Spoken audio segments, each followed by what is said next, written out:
Sikubiza ngokhula, sikubiza ngogqumugqumu, kuyayimilela, sikunikezwe indalo mahhala. Ake senze ujamu wagqumugqumu, gooseberry.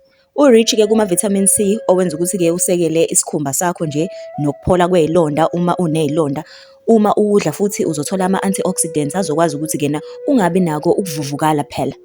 Uyakwazi ukuthi usize even ukudigesta ukudla ngaphakathi esiswini ozokwenza ukuthi ungabi nokuqinelana kwesisu lokho esikubiza nge-constipation.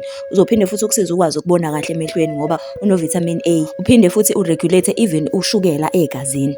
Lokhu-ke kubalulekile enhliziyweni kakhulu.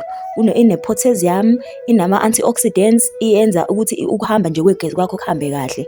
Akunawo ngisho ama-calories nje okusho ukuthi ungakusebenzisa njenge-snack esi-right.